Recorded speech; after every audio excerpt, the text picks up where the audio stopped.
ഭരണഘടനാ ദിനത്തോടനുബന്ധിച്ച് Pindimana TVMJ higher secondary സ്കൂളിലെ NSS വോളണ്ടിയേഴ്സിനു വേണ്ടി വി ദ പീപ്പിൾ എന്ന വിഷയത്തെ ആസ്പദമാക്കി ക്ലാസുകൾ നയിച്ചു. റിട്ടയർഡ് അധ്യാപകൻ KH സൈനുദ്ദീൻ ഇന്ത്യൻ ഭരണഘടനയുടെ ലക്ഷ്യങ്ങളും സവിശേഷതകളും പ്രതിപാദിച്ചു.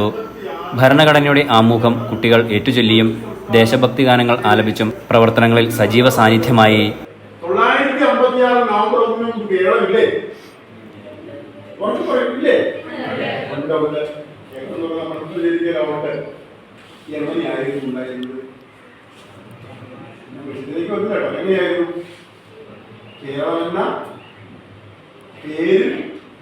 ഭരണഘടനാ ശില്പി ഡോക്ടർ BR അംബേദ്കറിനെ കുറിച്ചുള്ള വിവരണങ്ങൾ കുട്ടികളിൽ ചരിത്രസ്മരണ ഉണർത്തുന്നതിനും സഹായകരമായി. പ്രോഗ്രാം ഓഫീസർ എമിലി കുര്യാക്കോസിന്റെ അധ്യക്ഷതയിൽ ചേർന്ന ക്ലാസിന് ഡിനി CM, റീമ ജോസ്, റീജ രാജൻ തുടങ്ങിയവർ നേതൃത്വം നൽകി. NSS volunteer Harsha S. Kumar നന്ദി പ്രകാശിപ്പിച്ചു. Enlight news, Kothamangalam.